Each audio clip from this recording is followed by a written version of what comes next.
train your ear to move. Mm-hmm. I will propel you to and force you to move. And it's at those chances, those opportunities, if you move, you will come out of it with a lesson that you never would have had if you had just stayed where you are. Right. And to have faith and really, that was probably the least scariest thing that's happened to me since then, because it prepared me for what I do now. And so tell us a little bit about what you do now, because I think it's so interesting. And definitely you have a lot of great stories that you always tell me, and I'm always just like fascinated by it, because like for somebody who doesn't do what you do, like it's like you're like, I just want to know what it's like, but kind of don't want to know because like it's kind of freaky. But tell everybody a little bit about what you do, because so that right there was my initial touch into like scary stuff. Yeah. And having faith and knowing that I'll be okay. Yeah. And it was like a couple weeks later that I started thinking and pushing myself to learn more about spirit releasement. So I do hypnotherapy, and I help people with the regular things like weight loss and like smoking and stress and anxiety and all those things. And I was really fascinated by spirit releasement. And the premise of spirit releasement is that there are moments that, and there's times when a spirit decides they don't see the light, or they don't go to the light and they stay behind. To me, it's like that would be hell. I don't believe in hell. So to me, that's like hell, is being stuck in the middle where nobody can see you, nobody can hear you, and you're just stuck. And then you attach yourself to another human being. So if you were somebody that was an alcoholic, you might attach yourself to somebody that's an alcoholic so you could continue living through them, continue experiencing the alcohol through them. First, discover the best new music. Hold up. I think that's my Spotify ads going off. Anyway, sorry, keep going. And so most of the time, I mean, the very first experience I had was I was doing, it's called parts therapy. And you're doing hypnotherapy, it's on a low level. So the person is talking with you, and you talk to the part of them that doesn't want to do something. Like this woman, she didn't want to exercise. So we were talking. Maybe I have a spirit in me because I don't want to exercise. So we did parts therapy to find the part of her that didn't, and just have a conversation. Because sometimes it's like a 6-year-old, and parents say things to 6-year-olds, and they say things to young kids that sticks in their head. And it's not necessarily, they're not doing intentionally, but like eat your food because they're starving people. And then they could feel bad that somewhere in their psyche that can get registered. There's no discernment in your subconscious. It takes that information as, I have food and they're starving children. And so it happens frequently. So normally when you do parts therapy, you talk to the part of them that maybe for some reason, why they didn't want to, for some reason back when they were, 7 years old, some reason why they didn't want to exercise. So I just wanted to talk to the part of them that didn't want to exercise. So I had her go into, I had her go into trance, and I was talking to her about, she's on a bench, and the part that comes down, and they're sitting right next to you. And all of a sudden her chest starts to shake, almost like she's convulsing. And that's called an ab reaction when it happens in hypnotherapy. And then she started crying. And then she started saying, no, no, no. And I said, okay. And I said, let's just have this part of you. This part is away from you. So they're not near you, and they're behind the glass wall. And even that wasn't enough, because she's like, it's coming over me. It's coming over me. So I said, okay, well, now it's in a glass box and it can't get to you. And she was still shaking and still afraid. And at that point I'm thinking, okay, this can't be a part of you. Like, what can this be? So then I asked her, I said, is this you? And this male voice just went, no. And I was like, so I was very calm. And then I was like, and I continued going through. And I said, okay, so I just want you to imagine that this part of you it's so small, it can fit in the palm of your hand. And as I'm doing that, though, I'm throwing up the sign of the cross. I'm like putting like white light around me to protect myself, because I've seen this woman 2 other times, and she's never talked with a male voice before. And so that was my very first experience. And it turned out, and then so we ended up sending him to the light. And I had not had spirit releasement training at that point, but I figured it's not supposed to be here. Send it to the light. Just send it to the light. And then she's like, well, they don't want it. And I'm like, well, that's too bad. They have to take it. He has to go. Yeah. And then she was like, but they said, no, he can't come. I'm like, it's too bad. And I go, he has to go. Well, it was, it turns out, because I talked to my teacher, and she's like, well, is he dead? Because while this was happening, I had a feeling that who it was happened to be her stepfather.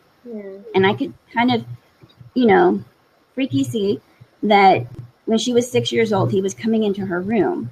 And the gray cloud that was over her was him hovering above her bed with a light in the hallway. And that's why she was seeing a gray cloud. And she had blacked it out. So I knew that her stepdad, that's what I kind of saw when I kind of like tapped into her to see what was going on. Yeah. And I knew her stepdad wasn't dead, but I just sent him to the light anyway. But he left her alone. And I told my teacher, she was, well, that's why they didn't want him, is because he's not dead. And so, but that was like the very first time. And then since then, I've had a lot more training, and now it's more, let's have a conversation. And so when it happens and when it comes up, my very first one that was actually like not part of hypnotherapy, we were just somebody had an attachment, because I could see, once I was open to it, I could kind of hear and I could kind of see it. Like their face sort of, it's almost like their face moves just slightly, it just moves slightly. And you could see, and it's still their face, but there's something like, it's just slightly different, or their voice starts to take an accent. That was the one that had the 99-year-old woman that she drowned in the Missouri River. And it was my friend. It's like my best friend. And I was talking to her, and we were talking about, spirit attachments. And I was telling her about how I did this one at the McDonald's parking lot. And while I'm talking to her, her voice started changing, and she started having this accent. And I was like, oh. And then I go, what's your name? And then she says, I don't even remember now, but she says, Elizabeth. And then she was like, wait, what did I just say? I said, you said your name was Elizabeth. And she was absolutely just stunned, because it came out of her without her even being like conscious that there was something else right there. And so I had another person that was completely skeptical. And the way she described it as it was happening to her was, it was like her and then something else, like trying to hold a microphone, and everyone trying to get, like both trying to talk on the microphone. She said that's how it felt, like they were both trying to use her, because it's still her voice and they're using her vocal cords. So both were trying to talk at the same time, is how she describes it. As she experienced it, it just felt like, she goes, I thought it was total crap when you told me about it.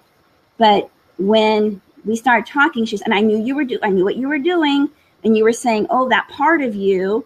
And then if that part of you had a name, and if that part of you's name was blah, because I knew what you were doing. But then all of a sudden, when the girl came forward, Charlotte, and started crying, thinking she had killed her nanny, she goes, I had no control over at that point. And she was talking. And she goes, and it was kind of like she had the microphone, and I was waiting for her to let me talk.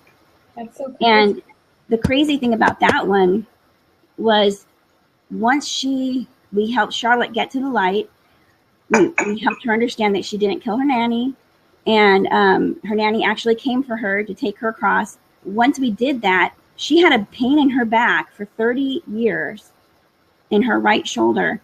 And since then, she has not felt any pain in that right shoulder. And that is sometimes, from what my experience is, that's what happens, is there's a phantom pain, like no reason, like you didn't fall. There's no reason for you to have a pain, But sometimes, like her case, she's carried it for 30 of her 40 years. Mm-hmm. She had no idea what it was. And so the more I've been doing, because I think, well, how come this keeps happening to me? Like, I've done more spirit releasements than a lot of hypnotherapists. And I think it's because once you start doing it and they trust you, I hear them, like I hear the cadence in the person's voice change.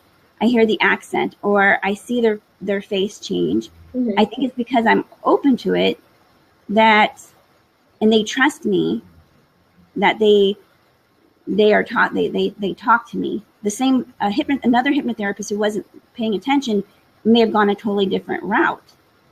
So bottom line is, I don't know if I hadn't got the clown mask, if I would have continued on. It's very true. They tell me to have faith, because I had some guy on my couch in my house, and he was crazy. Like it was, I was like, all right, this is too much for me. Because he was like crying, sobbing, and then he started laughing, like this maniacal laughter. And like in the space of a breath. And then he started punching my wall. And I was like, no. And I was like, but I would have been totally scared, completely scared, if I didn't have faith that everything was going to be okay. He's not going to leave anything at my house, and I can take this. I can help this spirit that's in him, who's totally pissed off, who's punching things, and my 200-pound mirror that's behind his head that may fall on him, that I can handle this. I can take care of it. And I don't know, if I had not opened up to it, I don't know if all of the events afterwards would have happened. It's right. Because I know that I'm okay. I know I'll be okay. And then I have faith that I'll be okay, even when there's some stuff that, I mean, I've told you some of the stuff, and some of it's so crazy. It's crazy. And I don't even know if I believe some of it while it's happening. If I didn't know you so well, I probably wouldn't believe it. No, like half the time I'm like, I know these people, and I'm like, I don't believe it. I'm watching it and I don't believe it. I think this is totally crazy. And I'm like, weren't they just lying to me? Like somebody that I knew, and they had an 8-year-old girl who had been put into she kept saying, it's dark in here, I have no friends. Aww. And I said, well, why are you with, Nicole? And she goes, because she's my friend. I said, well, when did you join her? And a lot of times spirits will join is when you're under anesthesia, or when you're in a hospital, when you're on drugs, alcohol, any kind of vulnerable state, is when attachments can come in. And so the girl had I go, what was she having done? She goes, I don't know. There was a mask on her face, and they were doing something to her teeth. Well, it turned out that the little girl had, her dog had knocked her over and had knocked out one of her teeth, and they were refixing it in. And that's when the spirit joined her, and then so at that point you have two clients. You've got the client that's right there, and then you have this little girl, this 6-year-old little girl who is stuck in this limbo, and you have to counsel her and get her to go to the light, because she's basically, that to me is hell. I mean, she's not like she's her contract here. She can't even move on. I mean, she's stuck in her life contract, whatever it was. And she's saying that she's stuck in this dark room. She has no friends. She goes, I'm really sick. And we started asking questions, what she was wearing. And it was like a linen dress. And her mom is really sick. And she's, and if my mom tells them I'm sick, they're going to come take me away. Mm-hmm. And we pinpointed down to the time, it was the time of the plague, the bubonic plague. And her mom actually died and left her in the closet, and she ended up dying in the closet because her mom had died. Oh my God. And so she attached to Nicole because Nicole was 2 years old, and she thought she could take care of her. Oh. So I mean, it's and then when time came for her to go to the light, it was her grandmother and her mother came and got her, and like the girl, the client, is an atheist, and I mean I know this. And she's an atheist. And I asked her, I go, how did it feel?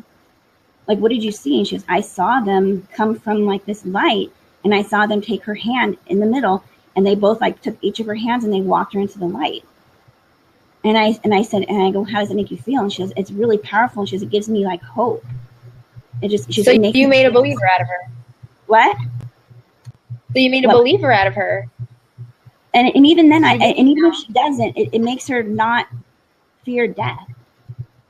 There's more about fearing not going, like being stuck, like just when the time comes. You know, one little girl, she goes, there was no light. And I said, open your eyes. I go, and I'm trusting that there's a light. And I said, open your eyes. And she goes, I see it now.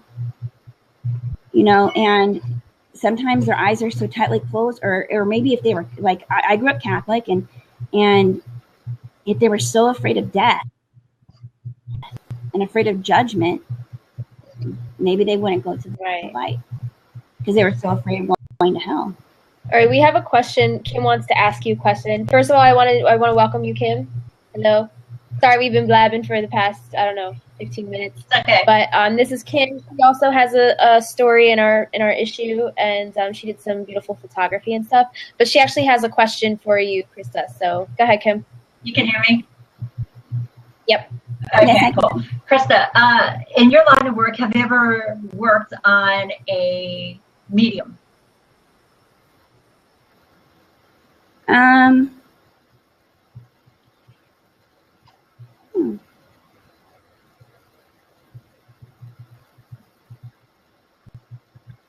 I think that she's a medium, but she hasn't come into it yet. Which one? This one was the one at McDonald's. I think I know that she's a medium. It's just she hasn't explored that avenue of her gift yet. And for her, when I was looking at her, because a lot of this I do over the phone, but I was looking at her and her face changed, and she sat down, and I had the feeling that whoever was there was something to do with his lungs. And I kept tapping my chest, and I kept thinking, there's something to do with the lungs. And I was like, emphysema. And she says, oh, my stepdad died of emphysema. I'm like, no, it was something to do with the lungs. Like a lung was punctured. The lung is punctured. And it turned out that her ex-husband, that he had been in a car accident, and the seatbelt caused his rib to puncture his lung. And that's who was with her. And so we were able to work through that. She has a lot of attachments. We've gone through 3 so far. Because sometimes when you get one when you're little and they feel like the problem that you're having is too much, they call in other spirits that you're not even aware of. And so she had another one that got called in when she was 13 that we still have to work on. But that's the only one that I know of specifically that I believe is a medium. But nobody that I know is a medium that says I'm a practicing medium has done why I ask this is work. because I've not done this medium, and I'm clairvoyant and clairaudient as well. So I hear those that have passed, and I hear earthbound. And I see both. And I've gone a couple of times, and I was very curious and very interested, I guess, in what you do. And I couldn't even. I guess I'm interested in that respect. It's one of the reasons why I'm so nervous, because I'm about to have surgery, and it's gonna be my first time going under. And that's one of my big things, is not knowing.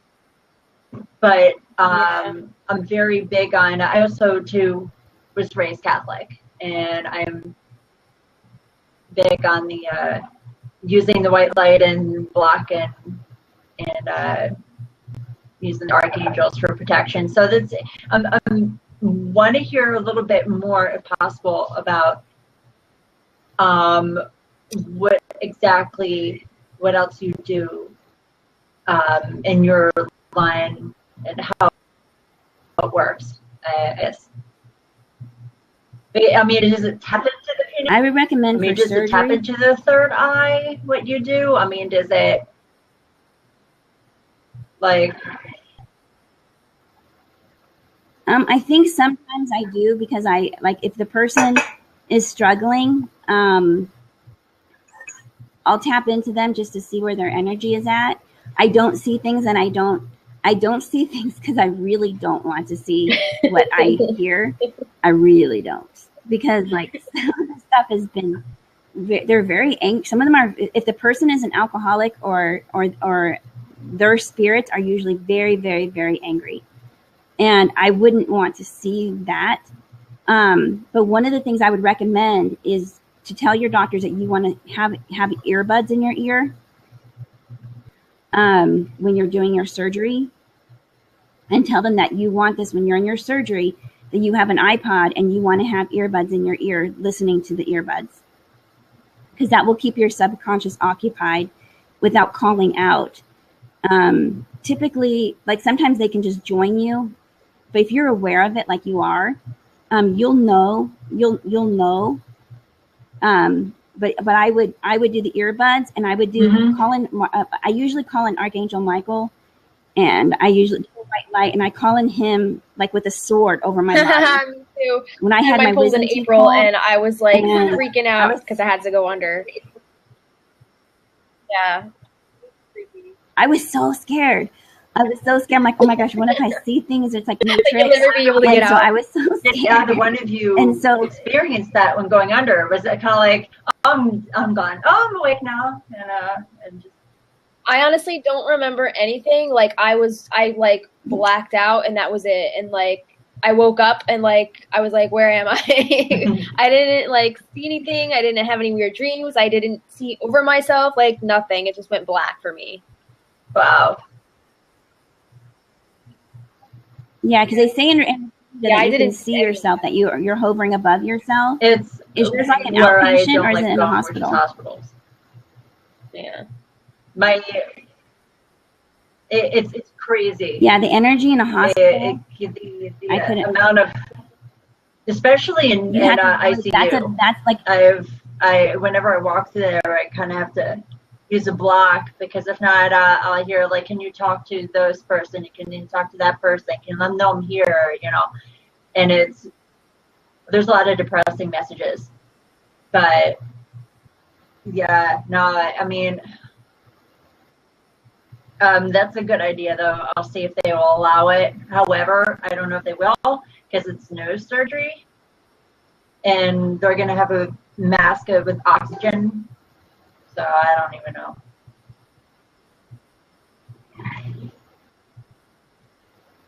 Yeah, I mean, because even just like regular, before I even did this part, with hypnotherapy, because you're in a trance-like state, obviously when under anesthesia, and whatever they say, I mean, it goes right into your subconscious, because your subconscious is still there paying attention, even though your conscious mind is out. Your subconscious is paying attention, so you really don't even want to hear what they're saying, the doctors. So I think a lot of people do say, I want headphones or I want earbuds, the kind of earbuds that stay in your ears. I think a lot of people have asked for it. I think it's very common now, so hopefully they do let you do it. But Archangel Michael I would definitely call him in with a sword, saying nothing. I don't want anything here. Like nothing, just nothing entering. And when you come out, you can message me on Facebook, and I can check just to make sure nothing attached. It's real simple. And we can just do like a muscle testing thing real quick, just to make sure, nothing. Christa tried to teach me how to muscle test, and I still don't get it. So wait, you go like, it's like, so you hold your finger like this. Okay. So you've got resistance. So like there's resistance, and then you put your other finger like that, and then like you're flicking. Yeah.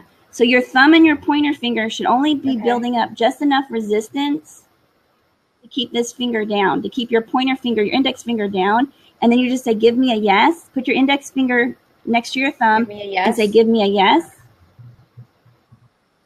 And then say, give me a yes. Whatever. Then say, give me a yes. Give me a no. And then say, give me a no. What? Well, you got to put your index finger down there. Down like that? Put your index finger. put your thumb over your middle fingernail, and then put your index finger next Like to that. your middle But finger. don't put pressure on it. Like that? Yeah, there Yeah, should be enough but not to on your hold this pointer. finger down. You got it? Show. Yeah, the pointer finger should just have resistance. I can't see your fingers. The muscle test. And then you say, give me a yes. Okay. Give me a, I got You say, give me a yes. And a yes typically holds in place. And then a no will flick Okay. out. so give me a yes. So it's over your thumb is over your middle finger. Over your middle finger. That's my middle, right? And then put the index finger Like next that? to your middle finger. Oh, like that. Index which Pointer is the finger, index finger, your like pointer that? finger. Yeah. Okay. Next to your middle finger on your thumb. Am I flicking my middle And then finger say, or give my me a index yes. finger? Okay. So Your index finger. give me a yes. So say give me a yes. Okay. Give me a no. And then say give me a no. Give me a yes. Give me a no. Like that? Yeah. So Give is me it a yes. holding really tight when you Yeah. say give me a yes? Give me a no. And then when you say give me a no, so then you start asking So- questions that you know the answer to. Is my hair brown? So that would be yes. So it's holding in place. So is my hair blonde? Mhm. Right? Yeah. So I mean, it should like it. Like I hurt my hand trying to get it to So give me a who's no. doing Like that, getting though? my finger to flick, it So hurt. who's I'll try to hurt. causing Like it? So it's your subconscious. you are. It should. If you now. Oh, okay, cool. No, it's your higher knowing the answers to yes or no. So sometimes we second guess ourselves, and this is a way to get answers quickly. And it doesn't work for everybody. Like if you have really long fingers, it might not work. Maybe that's or why really it short wasn't fingers, it might not working work. I'm really Fairy finger. Is it working now? No, Christina? I think I was doing it wrong the whole time. You're If you trying to ask tell it- me like before, like you didn't actually tell me it was supposed to be my index. And the whole time I was doing my wrong finger. I was doing this finger. So, I mean, but it's a good way to like, and another way to do it is you just, if you're like muscle testing something, you can like, people do like the body is a human pendulum, like they hold something against their heart, like an essential oil or something, and they'll say like usually leaning forward is a yes, it's a positive, and leaning backwards is a no, a negative. And some people use All right, that Mimi's as well. taking off, but thank you, Mimi, for sticking around and listening into our issue review chat. And Mimi's actually going to start doing some blogs for Abra-zine Cool. in February. So I'm really excited. She's going to do some motivational blogs and stuff. So I'm really excited to have her on board. So we'll see you soon, Mimi. Thanks for sticking around. So Avi's doing his muscle testing right now. So do I ask a question in third person, or do I ask myself the question? Just say like, give me a Give me a yes, yes. and then say, give me a no. Give me a no. Give me a yes. And every time you get a no, you have to reset it and go back to yes. So say, give me, every time you get a no, go back to saying, give me Give a me yes. a yes. So there's like resistance there. Give me a no. Yeah. It's like Still resistance? Still the same. Yeah. Oh. Maybe that's my thing. I don't know. It really works. mean That people one really attach works to you? well for me. I know some that's people just, do like. it's just a way for you to get the answers that you're seeking from your higher knowing, right? I won't touch pendulum. Like a pendulum, but you don't always have like if you were wondering if somebody was like, I mean, if you start whipped out a pendulum or something, people would be like, what are you doing? But like that's how I was muscle testing to find out who, like, is it a person with emphysema? And I would muscle test, and it was no. Is it something to do with the lungs? Yes. And then I was just going through questions really quickly. And it helps me. It helps you. Like if you're a medium and you hear things, you wouldn't have to do it. But if you guess on yourself all the time, like if you second guess yourself and you're always doubting yourself and what you're hearing.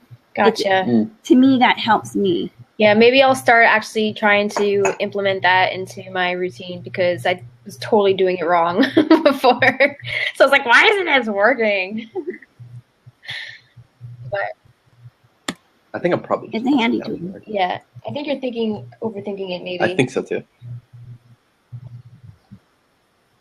Sometimes oh yeah, because that's not your dominant hand, so you can't really put too. Yeah. I think I'm still overthinking it. I'm like, is this enough pressure? Is this too much pressure?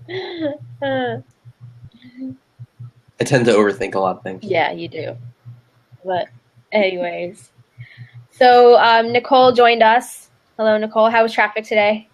It was awful. But that's the story of my life here in California. Jersey too. You're in LA, right? I actually moved up to San Francisco last year. Really? Yeah, I'm in NorCal now. I like it a lot more. I was just in San Fran. Oh yeah, the airport. And Kim, why don't you tell us about your story? Hold on, let me get. Oh, here it is. Beautiful pictures. Kim went to Yosemite National Park, right? Mm-hmm. And those are her gorgeous photos.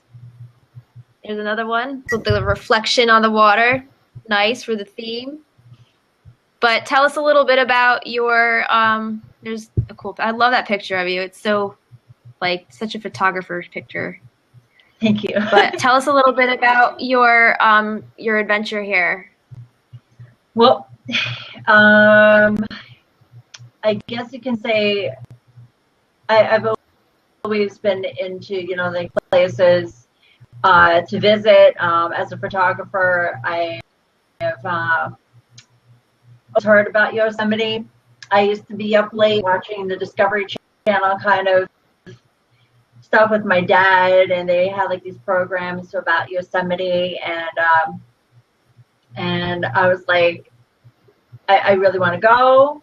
And the mountains, just the history of it and everything, I was just, plus it's really wide open skies out there. We're from the east. I'm sure, Nikki, you too, you noticed that when you got further out west, the more open the skies were versus New Jersey. And when I got out there, I was looking forward to that wide open, the clean air, all of the mountains, and so when we had my mom and I went on this road trip, we had started at we hit a bunch of bucket list items. We went to San Francisco, drove down to Monterey, and then Monterey we took the Pacific Coast Highway, drive all the way down to LA, and then we went to San Francisco. So, South California is pretty cool. I like the culture and everything down there. And I got some really great shots as well, Pacific Coast Highway. And then when we went up, we went from San Diego up to Yosemite, and we stayed in Mammoth. Yeah, Mammoth. And it's right off of Yosemite. And it was absolutely stunning. When you get out there and you experience these mountains that are amazing, and it just, I don't know. But when I wanted to go through the gate and go through Yosemite, and I just always pictured that moment, that perfect mountain and water moment where you see the reflection of the water and you just kind of feel for it. And just when we went through the main gate and the entrance of the valley and where the mountains are, I was like, that's it. I had stopped and And when I closed my eyes, I don't know, I could just feel it.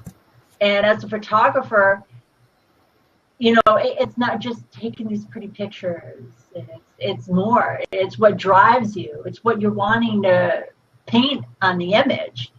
It's what you're wanting to, as best as you can, with an image, to create something to justify and express how you're feeling at the moment. And when I opened my eyes and I saw it, and I just inhaled and exhaled the most amazing quality of air, and it was just absolutely a beautiful, breathtaking sight for me. And I was like, I'm here. Oh my God. And usually you go through you wait all this time to experience this location, and then you're like, oh my God, pinch me. You pinch me, right? And then all of a sudden the time has lapsed, and then you're like, wait, what was that?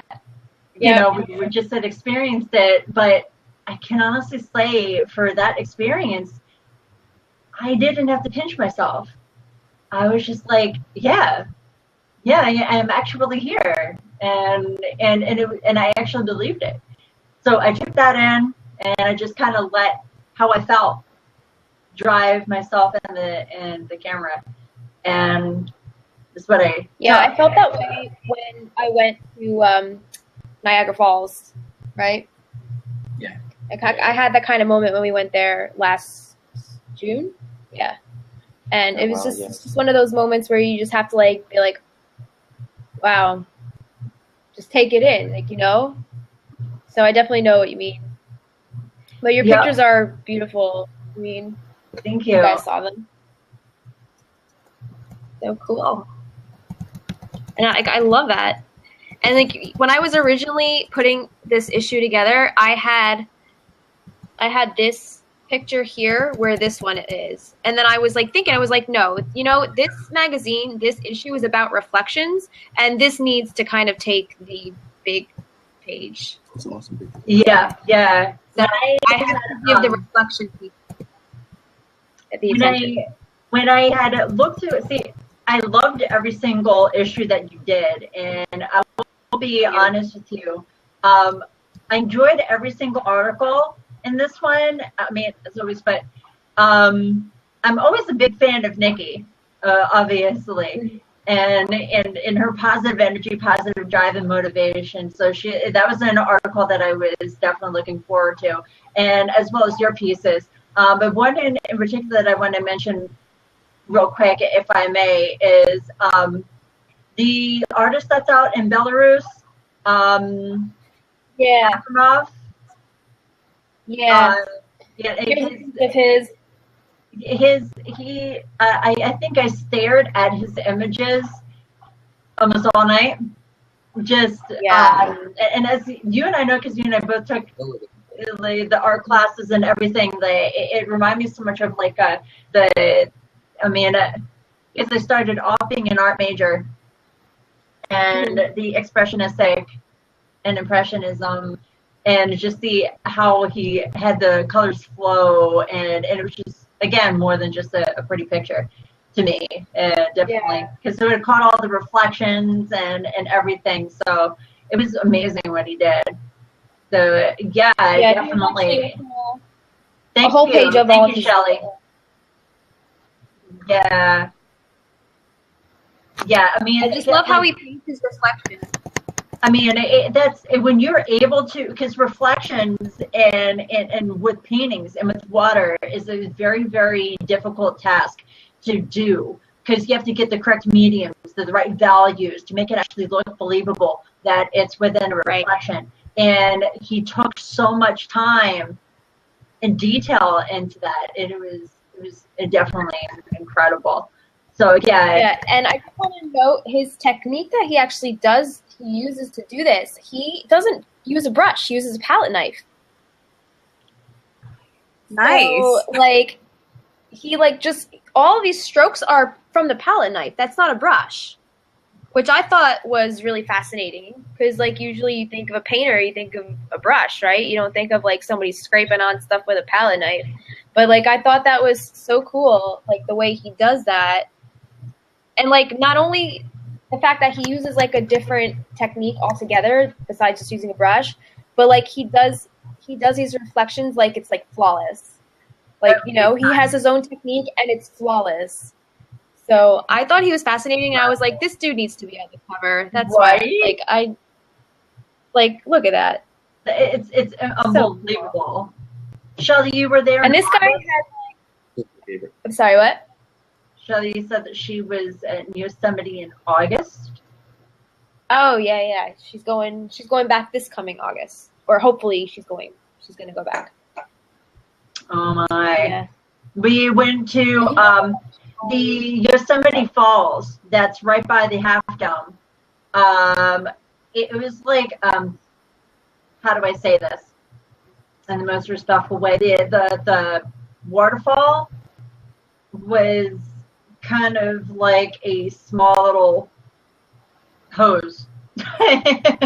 Just a little bit of water, drip, drip, drip, drip. It was, everyone was a little bit disappointed on the water, the waterfall, but it was still absolutely gorgeous. That was the only downside. They had said that there was a lack of rainfall and everything out there. So, and now since California is being drenched right now with rain, finally. Are they? Finally. Yeah. So, yeah, you guys were in drought for like a while, huh? Yeah, we were going to run out of drinking water in like a year. That's terrible. What about that one year? People were doing the that challenge, dumping buckets of water over their heads, and California's like, give me some of that. Right? But when Boston got all that snow last year and they were pushing it into the ocean, I'm like, can you friggin' melt it and bring it here? Filter it, utilize it. Exactly. Oh my God. Yeah. So Shelley's over here in the comments. So thank you for sticking around and coming back, Shelley. Shelley actually has a poem in this issue called No Time. Yes. Right here. Oh, did anybody get a chance that drawing too? That caught my eye. Sick. So the drawing is actually by a girl in Scottsdale, Arizona, and she's originally from Brazil. Mm-hmm. I think she's a teenager, Natalia V. Evans, and she actually did a lot of the different spots in this issue. She did this one, she did that one, she did that one. Like, she has a whole bunch of, and this is her actual feature page where I interviewed her a little bit. She is 24. That's right, huh? I thought she looks so young, but she's actually 24. Incredible. But yeah, her work is gorgeous. And let's go back to Shelley's poem because I want to read it for you guys. Shelley, do you have a webcam at all? Do you want to hop on and read it? I don't want to put her on the spot, but I'll read it if you don't want to jump on. Are you taking off? I'm taking off. All right, Avi's leaving. Bye, guys. Bye to everybody. Bye. Take care, guys. So I'm going to read Shelley's poem. I don't know if you're still there, Shelley. Okay, yeah, she's there. Okay. So her poem is called No Time. And here we go. Survivor, who, me? Can't be that, not my reality. Too busy, my own world, rushing through. Don't need a shrink to cure. A drink? Yes, that will do. And the pill will go down too. Survivor, who, me? Why do you care? I'm getting by, shed a tear. Don't know why, just the calm down. Oh, just the calm down from the high. Survivor, who, me? Why should I care? I have this, my own family. Chemical cure to stabilize the brain. Is that the fix, all cure for staying sane? From wild child to repressed adult. Sedate us all or just keep us on that happy pill, so dependent still. Isn't there another way instead of the quick fix-it-all pill?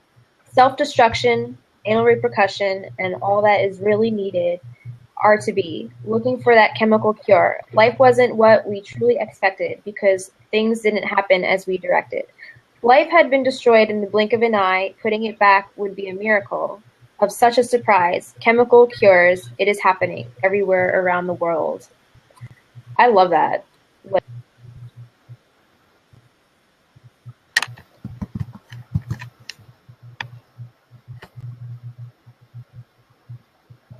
And everyone goes silent because it's deep.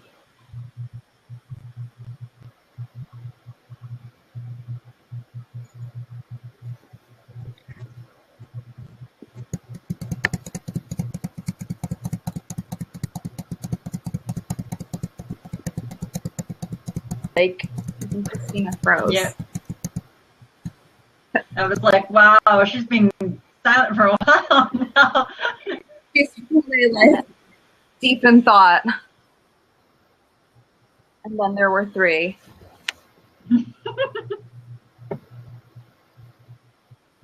We don't know how to react without a host. So, Nikki, how long you been in San Fran? A little over a year.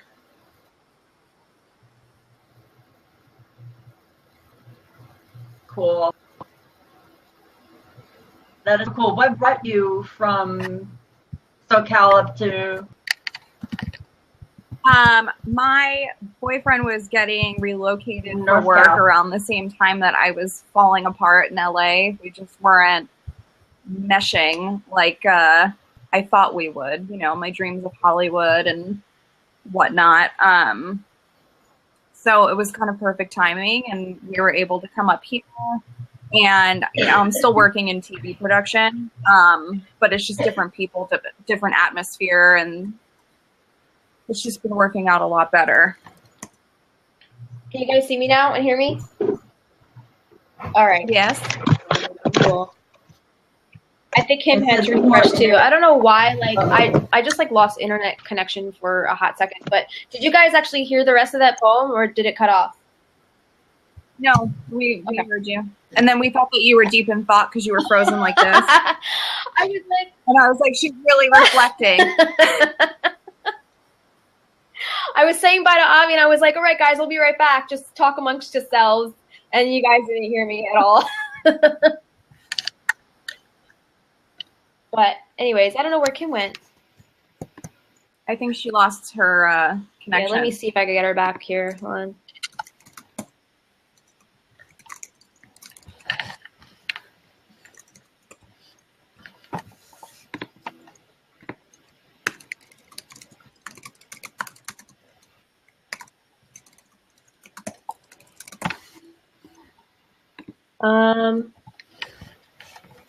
I don't know where she went.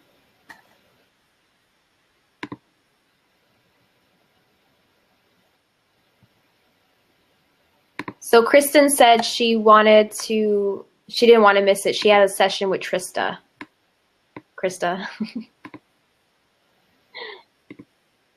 Oh, there she is. There she is.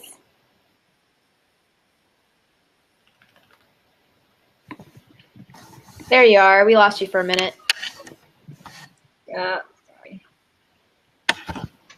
But anyway, Shelley, I know you're in the chat box over there. Do you want to give like a brief little synopsis or description about what inspired you to write that poem, what it's about, what it means to you?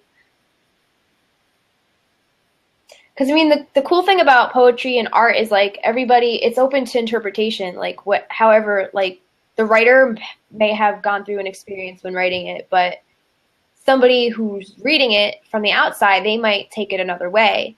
So it's really cool to kind of get a perspective on the writer as well as the people who are interpreting it. My mom died and I just stayed so busy. I'm so sorry to hear about your mom. How old were you, Shelley?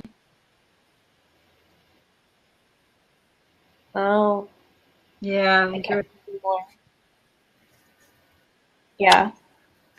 So instead of like really feeling your feelings, you just kind of want to numb that pain because that's Wow. losing somebody that close to you. It's bad. I can really Yeah, Kim, you lost your dad recently, right? 10 years ago. But I'm glad that you went to poetry, which was a way to transpose so much of your emotions and how you were feeling into words, and be able to now share that with the world. And honestly, that is also such a huge accomplishment and an achievement on your end too, that you're able to share what you've gone through, and so many people can relate to that. So Right. it's incredible that you can share and be that vulnerable to share that with us. Because if anything I've learned, what'd you say, Kim? I'm sure, because she said it's very hard to still deal with. Oh yeah, every single day, I'm sure it's a struggle emotionally for you to continue to accept that, the emotions behind it. So again, that's a whole lot of courage too that you've taken to even admit those things. Right. I greatly appreciate that. I finally do not drink or any of the other things. We'll continue writing. Yeah. If that's your drug, I want that. Continue. Yeah, pour all of your anguish into your work. I mean, I wrote music a good chunk of my life, like growing up from about 18 till, I still write here and there, not as much as I used to, but that was like my sole way of dealing with everything. It was just like such a relief to like get it all out on paper or in a song or in an art piece or whatever. But it's such good therapy to write or paint or do any kind of creative outlet that anybody has. Like it's good to pour yourself into your work and not kind of resort to things that kind of numb you like that, Mm-hmm. So if I don't get it out, it festers. Exactly. It does. And it can manifest physically too. Like I've had that happen. Like if I don't write or if I hold things in for a while, like I get phantom pains. Like shit happens and I'm like, I don't even know why I feel like this, but like I know because like, stress. Mm-hmm. Like I had this like twitch in my cheek for the past week and I don't know why. Like sometimes you don't even know what it is. Like, why are you stressed? I don't know. It could be a bunch of things, but your body just reacts to things certain ways, and we have no idea why. And it could be stress, but you just, just keep doing your work, like keep pouring yourself into your work. It is truly great help. Well, I'm so glad that you submitted your work into the magazine and you really put yourself out there like that. It's courageous. That's courageous to me. So thank you for being part of that. It really means a lot. So let's see. We had a bunch of poetry for this issue. Did anybody have like a favorite piece that they wanted to talk about? Let's talk about Nicole's piece actually first while she's here. So Nicole. Hola. So Nicole's piece was called Living Unsustainably and Finding Happiness in All the Wrong Places. And the artist behind her work is an artist from Finland. His name's Markus. I hope I'm saying his last name right. Pitkänen? It has like the 2 dots over the A. I don't know how that's pronounced, but there's her page. And tell us a little bit about this editorial, Nicole. So most of the time I'm writing about personal experiences and what I've learned from them in hopes that other people that might be going through something similar can, then learn from my mistakes and how I've come out of it and, just gain some enlightenment. And my biggest struggle was always health and wellness, but never really knowing that. And my piece is about moving to Los Angeles and, getting this health and wellness bug. And yes, it was healthy at the time. And I was hiking and I was the most active I've ever been in my life. And I was losing all this weight. And then it kind of became an addiction. And, you know, one of the reasons why I kind of fell out of love with, you know, that Hollywood lifestyle is because at some point I really was killing myself, and not consciously, but I'm a behind the scenes person. I produce, I sit in edit bays with people, I write.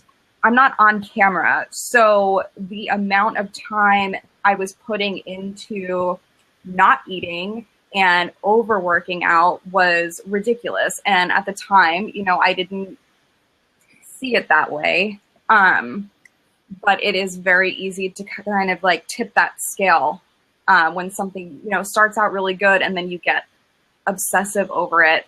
And at first I was always happy per se, but looking back, I realized that I'm trying to find happiness in a size 0. And when I was a size 0, which I'm not anymore, I'm a 4, which is a lot healthier. But when I was a size 0, I always felt like I still needed to lose, and I still needed to do extra crunches, and I didn't need to eat that, you know, extra piece of lettuce. Like, it was just mentally, I was fucking with myself, and that you will never find perfection in the size of your pants or the number on the scale, and you're not going to find happiness there either. And I submitted to Playboy 3 times and got the, we think you're really beautiful, but not right now. And how much that pissed me off inside, because I, you know, was the skinniest I've ever been in my entire life, and I look amazing, and I'm the girl next door. So I'm going to work out 3 times a day.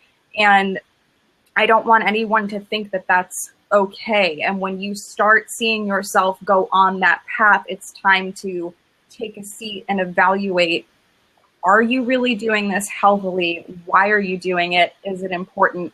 Are you happy? And that's the biggest thing, is that happy is healthy. Right. And, you know, I posted my, you know, little Mickeyism today because people don't realize that if you're not happy with what you're doing, you're not really healthy, and you're just going to start spiraling. And, you know, I don't want girls to do that to themselves. Like, you're so much more than your body. And yes, I want everyone to be healthy and have the body of their dreams, but at some point, you need to be the one that goes, this is my perfect body. This is the perfect body of my dreams. I'm not going to let society and magazines make me crazy over something so trivial, and it's personal.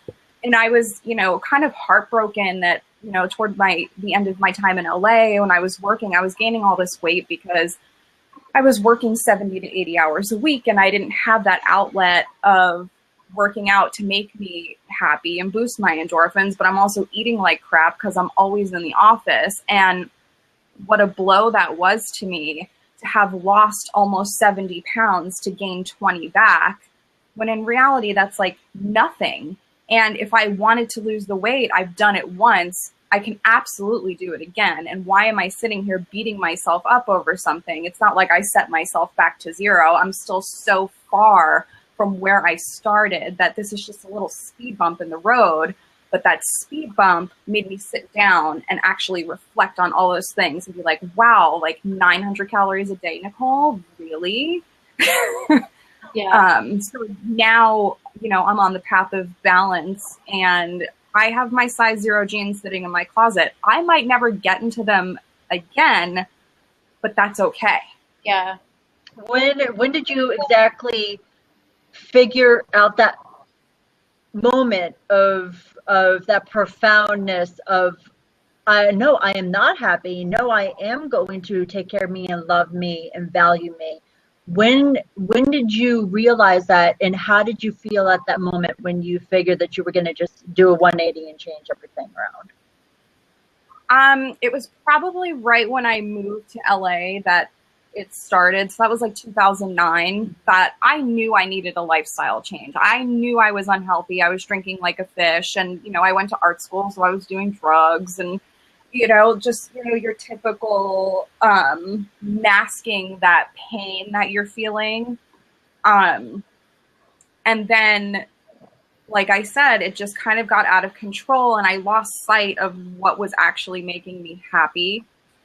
And then when I moved to San Francisco a little over a year ago, and I was away from that, you know, I wasn't, you know, eating lunch next to a 6-foot-tall giraffe model, and I wasn't on red carpets, you know, trying to look skinny for the camera. Like at that point, it was like, you know what? I had a good thing. I ruined it because I wasn't doing it correctly. And now I'm going to sit here and tell you that I love myself and I have the ability to change and I can do it better this time than I did the first time. Mm-hmm.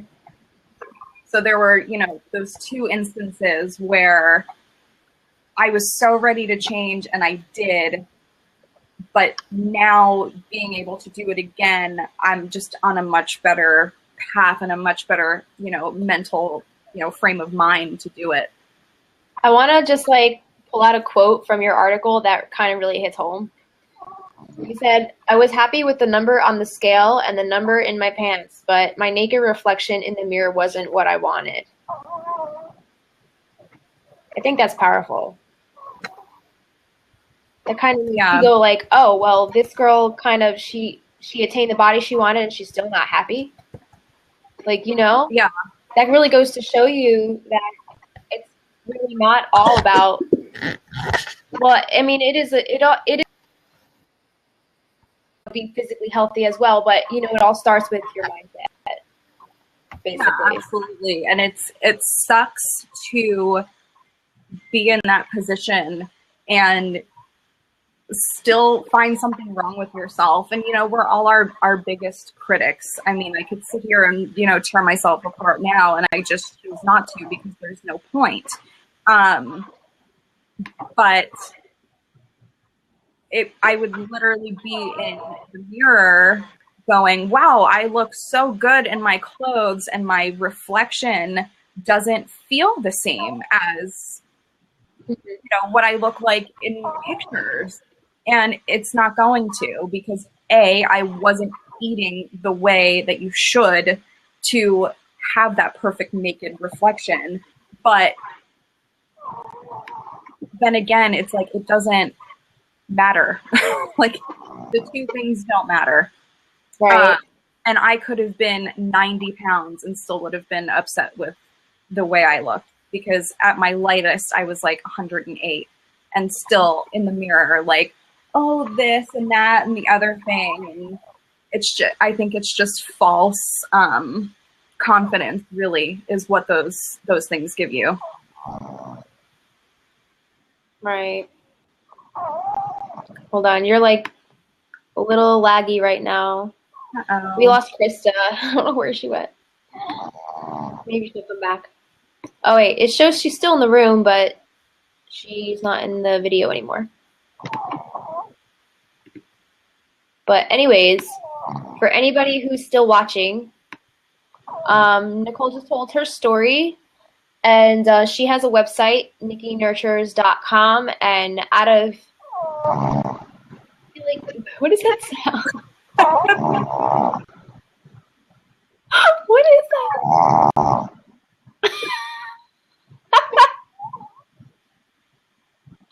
What is that sound? I have no idea. But where's that coming from? It's the devil. I don't know. That's creepy. That's not coming from anybody else? what? Is there anybody around you snoring?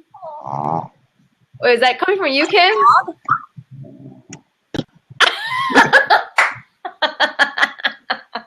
I was like, what is that? Those are my two pugs. I thought because Christa went off the video chat, I thought she fell asleep on her keyboard.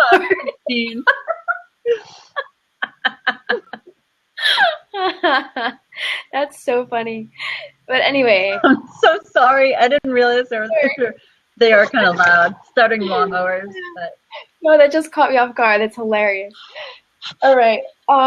Yeah. So Nicole just told her story, and basically, out of all the hardships she went through, she's kind of, she's focused on her path now. Hi, puppy.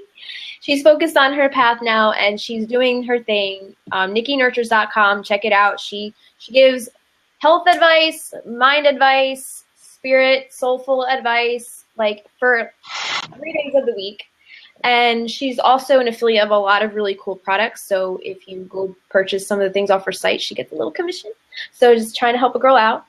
So, yeah. So are there any other stories that you guys that like really spoke to you from this issue? Like, do you want to talk about any particular story or anything? Yes. Go for it. I wanted to get that one person's name. Oh my gosh, yeah, her.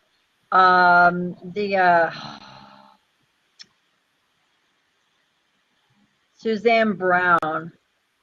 Yeah, she is awesomest stuff. When I was just like, whoa.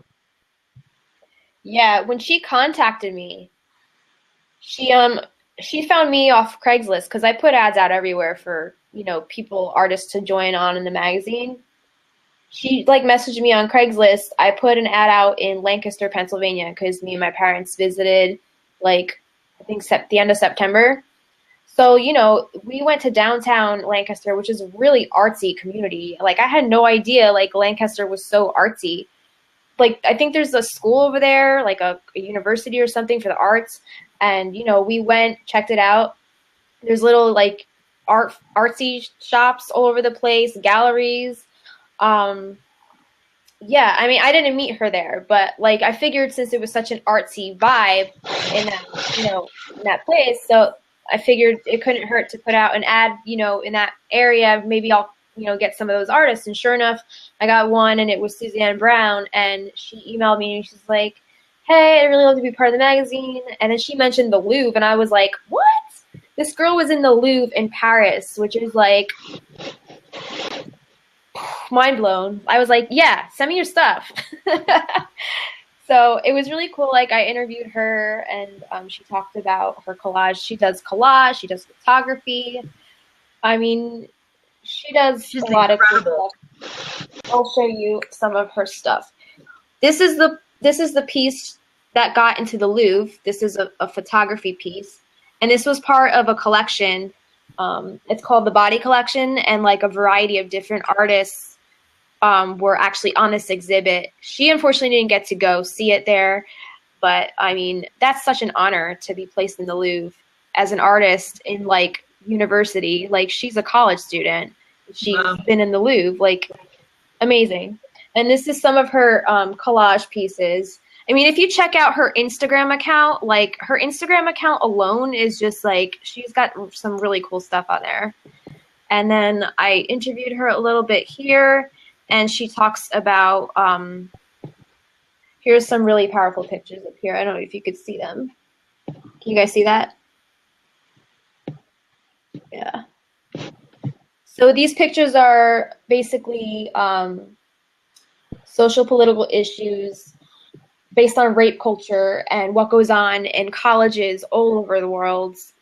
It's an issue, and she's trying to bring light to these issues. And in the interview, it goes on to say how, this art, this photography, these pieces that she puts out there are kind of controversial, and it's been making people feel a little uncomfortable.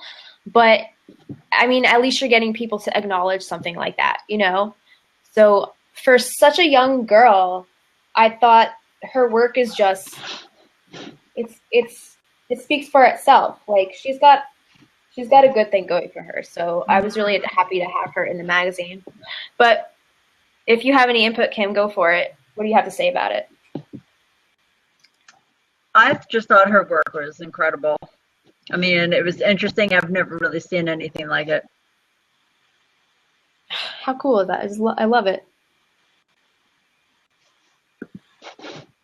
I saw you do similar things in our art class. There was one, the black and white image, because there was one picture that you did, I think, that was The yeah, Yeah. I Cool. could see you do something along those lines. And I loved her little Yeah. her biopic here, where she puts the magazine cutouts over her own mouth. But she's a really interesting girl. And I'm trying to find a line that she wrote about her collages. Let me see. Okay. So her collages are a combination of photos she takes of friends, selfies, and cutouts of magazines. And she said, this is going to sound depressing, she says. And this goes back to the whole self-love thing, because she's a young girl, and you know it's important as a young girl to kind of have positive influences and kind of reinforce that self-love thing, because she says she started doing collages because it was a result of her feeling frustrated with her own appearance. So I think that says a lot about kind of just valuing, you know, who you are as a person, no matter what you look like, what you were born with, like just learning to love yourself for who you are. So, I mean, even as a young girl, she's realizing that through her artwork. So I just think it's so cool. Oh, yeah. Right, Shelley? Shelley's still here. Thanks for hanging in there, Shelley. But yeah, Suzanne is cool. We had more of this Markus. I know I'm just like messing up his last name. Pitkänen. How do you know how to pronounce the two dots over the A? But he does some really cool work as well. Yeah. Oh my goodness. I thought that gorgeous, and I loved. This is like my favorite. I love that. And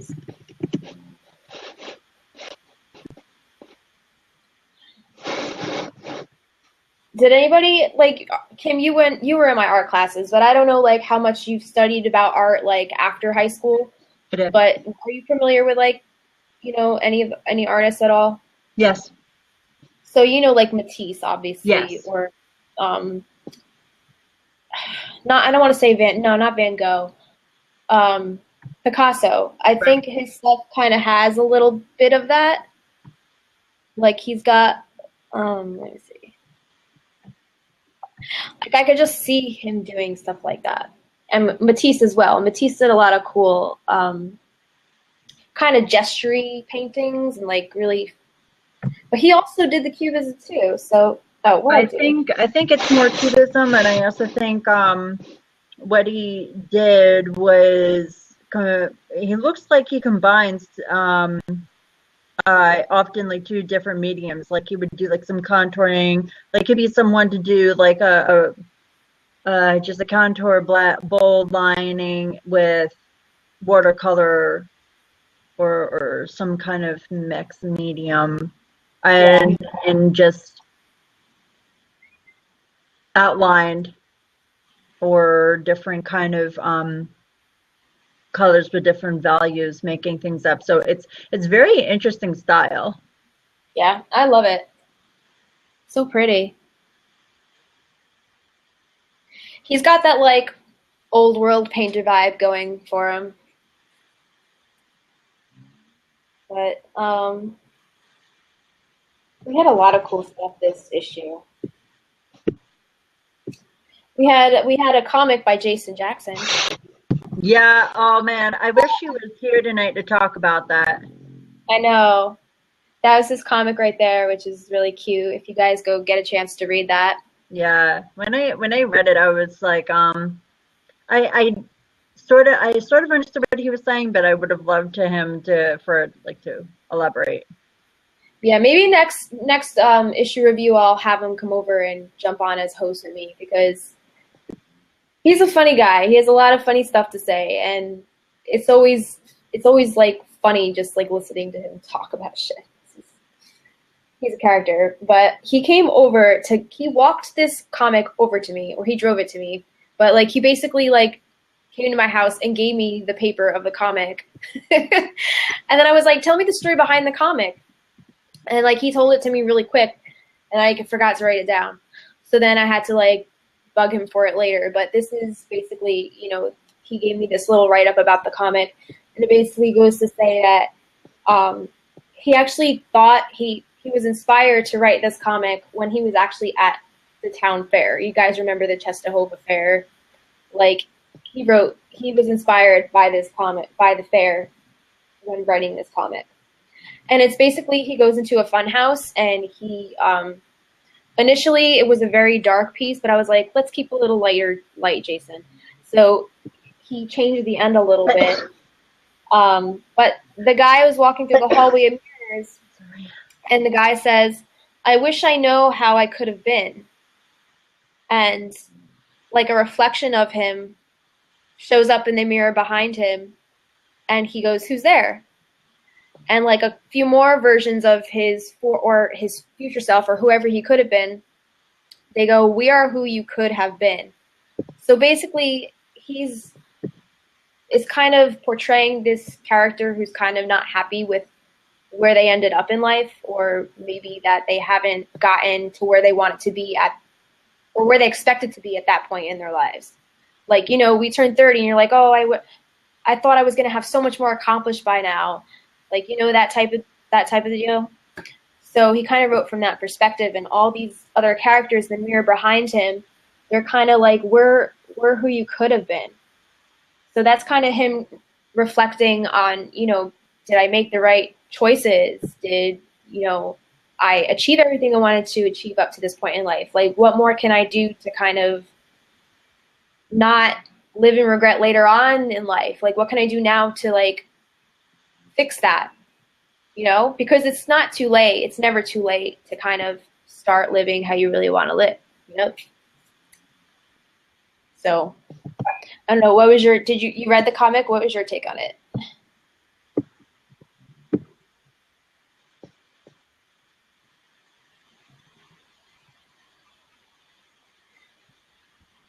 You guys hear me? Yeah, I was just very curious. I'm like, wait, am I frozen again? Nobody's talking. No, I just was like, who's she talking to? But no, in truth, yeah, I mean, basically my take on it is kind of similar, where I was like, well, obviously he meant that. I kind of just pictured this kid that didn't really have, I guess, much of a childhood, where he took chances and did some things that I guess he wanted to do, and went into this fun house and realized that, you know, he wasn't so young too old to experience that, and went through, and then I found it interesting that he did a play with the words, where, you know, you're going in, you're looking at the mirror in multiple different angles, and it's almost like he's seeing multiple reflections of himself and of the kind of person in so many different ways that he could have become if he only took certain forks in the roads. Mm-hmm. But I'm very, very curious, though, about what else was in his head with it. Yeah.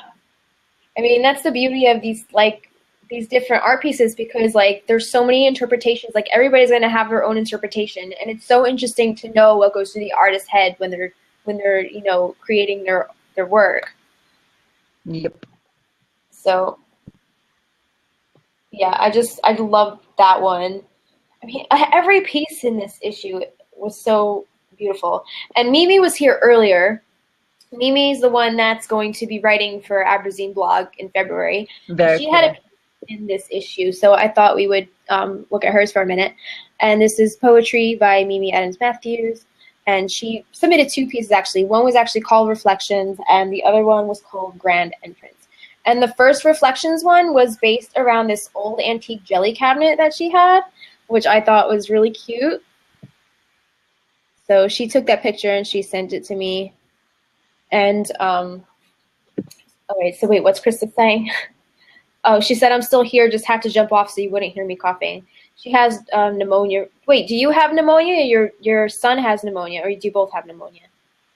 Either way, I hope you guys get well soon, because pneumonia. Oh, That's scary. Wow. be careful with that. Keep an eye on it and stay rested. Don't push yourself to do anything.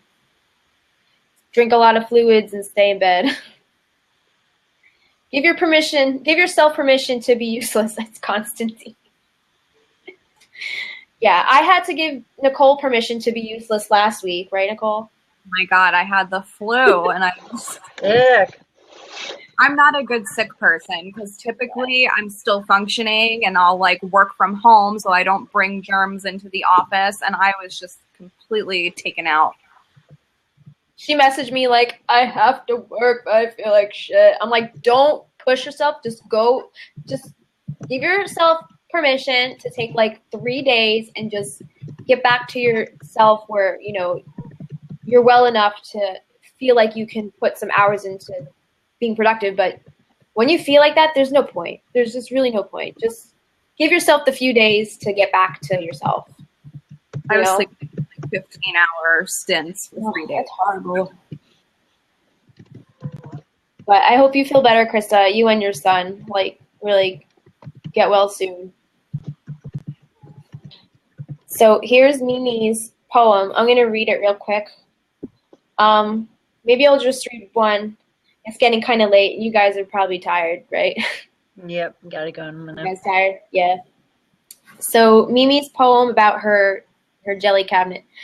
Upon opening the antique jelly cabinet and smelling the warm old wood, enveloped in satisfying memories and an emotional connection with the family dishes that hold stories and conversations. Within their gold-rimmed edges, just touching the worn wooden knob, transports me through corridors of memories, to family dinners, holidays, birthdays, and summer celebrations. Throughout the years, crystal china and cut glass have been sheltered by the old cabinet.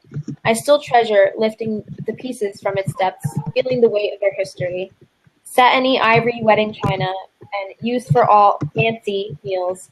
Great Aunt Opal's buttery-colored square dishes, lovingly packed and carried on the plane from Denver. 50th anniversary cut glass bowls that celebrate precious years of love, and cradle cranberry sauce on holidays. And the deep ruby red cake stand that displayed our birthday cake. These fragile pieces became entwined with my own history before my life began. A cabinet simply made of wood and glass, but what it holds powerfully invokes memories of family gatherings enveloped in love. Oh, it was so cute. I'm sorry again for the snoring. Well, now that we know what it is, it's not as creepy. I know. Isn't that beautiful, Christa? I love that poem. And it goes so well with their little cabinet. And, you know, it looks like just a cabinet. You know, it's just a picture of a cabinet, right? But until you read, you know, all these memories that holds for her and, like, how she's able to reflect and kind of, like, dive deep into the antique history of what lies inside the cabinet, I think is really fascinating. She does. She brings it to life. It's kind of like a little dollhouse, you know? And, like, I love miniatures and, like, anything like dollhouse and miniature, like, I'm obsessed with. So, I mean, that kind of reminded me of a little dollhouse, like little china and little cabinet dollhouse. So I thought that was so cute. But, and I guess, let's see. God, there's so much in this issue that, like, we don't even have the time to cover tonight. I just want to briefly touch on, hold on, where was it?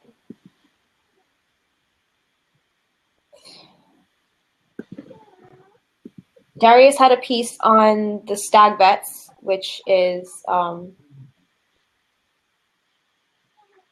nonprofit organization dedicated to providing the best care and treatment plan for veterans who are homeless, in need, suffering post-traumatic stress disorder, brain injury, and they focus on, like, clean food, which was an interesting story. So, Kim, you might enjoy that one since you're all about the vets, you know? Yep. Oh, it's cold. Yeah, and then one other piece that I kind of want to briefly touch on was this artist at the top here. I don't know if you guys can see that. Yep. Okay. So this artist at the top here, her name is Stephanie Law, and this piece is actually called Reflections. And Stephanie is actually the artist of, if anybody's into the tarot scene, she is actually the artist of the Dreamscape tarot illustrations that Nicole's holding up right now. There you go. I love them. Yeah, and I actually was supposed to interview her, and then like her Christmas schedule was crazy, but she sent me her interview in email format, so hopefully I can fit it into either the next issue or maybe the summer issue or something. But I'm definitely going to fit it in somewhere for the following issue. But I did get to interview her, which I'm so happy I got to do, because being in the tarot scene, it's so cool to like be able to converse with somebody of that caliber who's like has a very well-known, well-received deck out on the market. So I thought that was really cool. And her piece is paired with Renee Furlow's poem, which was really nice. And Renee's been a contributor in the past as well. But if you guys download this and you go to get a behind-the-scenes look of the great painting that's here, there's like she like does her whole process from the very like beginning sketching stages all the way down to like it's like final painting, which is a really cool look if you guys are interested in behind the scenes of painting something like that and all the work that goes into her beautiful tarot decks. So that's pretty much the last piece that I kind of wanted to touch on. If anybody else has anything that they would like to discuss, just let me know before we close out, because I know it's getting late. Here. Just, you did an amazing job. You continuously do an amazing job, Justina. I wouldn't be able to do it without you guys, though, honestly. You guys bring it to life. You guys, the work that you put into your contributions, you're all amazing.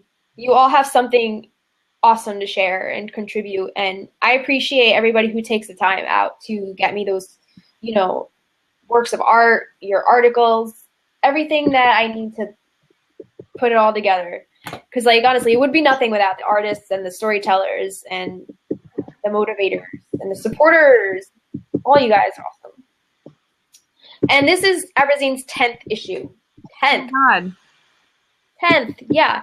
I started this in 2007, and I put out 2 issues, and then I was like, I can't do this every month. I was trying to do it monthly, and it was a lot of work. I was doing it all by myself, and back then, Facebook isn't what it is now. I don't even think there were groups back then. I think just the fact of having a group and a community on Facebook of all of us who work on the magazine, it's really helped kind of propel things forward and keep things on track and keep each other motivated and inspired, So I think the Facebook group is really crucial to how this thing has grown, because it's growing. So thanks for being a part of it. Yeah, absolutely. Thank you so much. I'm looking forward to this year and the future of the mag. Me too. It's going to be amazing. I think it's going to be a good year because we have the blogs coming up. We're working on the SEO. We're working on the ads, the Facebook ads. We're trying to get more people in that way.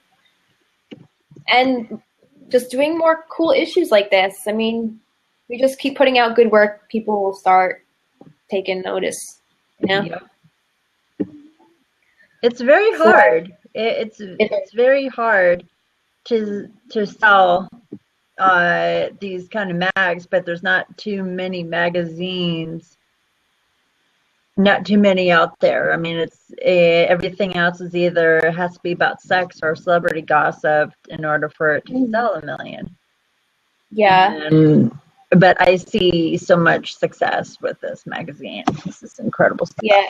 there's a lot of like underground indie e-mags, and there's like a few websites that I think there's like MagCloud that you can find like a lot of the online zines on, which I would like to get on. My big thing is like the monetization. Like I would like to monetize it, but still somehow keep it free for readers. And obviously the contributors are always going to get like the free copies or whatever. But as far as like a subscription for readers, like, I don't know, like I was toying around with certain ideas and thoughts about it. Like I really want to do like an extension of Abra-zine and kind of have like courses and stuff for the contributors to more, like to engage in more and to learn stuff from the platform, you know? So my plan this year is to really engage more, start more meaningful conversation in the group, you know, try to get people asking questions that generate discussion and buzz. So that's basically it.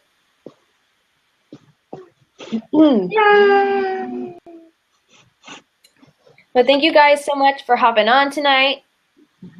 I really appreciate it. Thank you everybody in the chat box who didn't get a chance to come on video. And all the viewers. Shelley, Christa for joining on the video, Avi who was here before. Yeah, try next time. We'd love to have you on, and definitely submit materials for the next issue. The theme is movement, and that could like go anywhere. So I'm really excited like what I'm gonna get for this one. I already have a few pieces from people. Like it's crazy. Like people are like already on their shit. Like I love it. So yeah, I'm not even opening submissions till the beginning of February. And people are already like, here's my shit. And I'm like, yes. Like, send it in. So it's cool. Well, good. I'm excited. Yeah. All right, guys. Everybody's yawning and like cross-eyed. It's a long day. Nicole had a long day. Kim had a long day. Christa has pneumonia. Go to sleep, Christa.